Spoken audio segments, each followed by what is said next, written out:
അധ്യായം 113 അൽ ഫലഖ്. അവതരണം മക്കയിൽ. സൂക്തങ്ങൾ 5. ഒന്നാം സൂക്തത്തിലെ അവസാന പദമാണ് പേരായി സ്വീകരിച്ചിരിക്കുന്നത്. പ്രഭാതം എന്നർത്ഥം. മക്കയിൽ അവതീർണമായി. വിവിധയിനം ദ്രോഹങ്ങളിൽ നിന്ന് രക്ഷ തേടുന്ന പ്രാർത്ഥനയാണ് ഇതിലെ ഉള്ളടക്കം.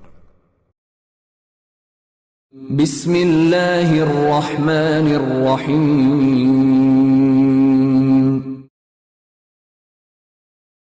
പറയുക, പ്രഭാതത്തിന്റെ നാഥനോട് ഞാൻ ശരണം തേടുന്നു. അവൻ സൃഷ്ടിച്ചവയുടെ ദ്രോഹത്തിൽ നിന്ന്, ഇരുൾ മൂടുമ്പോഴത്തെ രാവിന്റെ ദ്രോഹത്തിൽ നിന്ന്, കെട്ടുകളിൽ ഊതുന്നവരുടെ ദ്രോഹത്തിൽ നിന്ന്, അസൂയ കാണിച്ചാലുള്ള ദ്രോഹത്തിൽ നിന്ന്,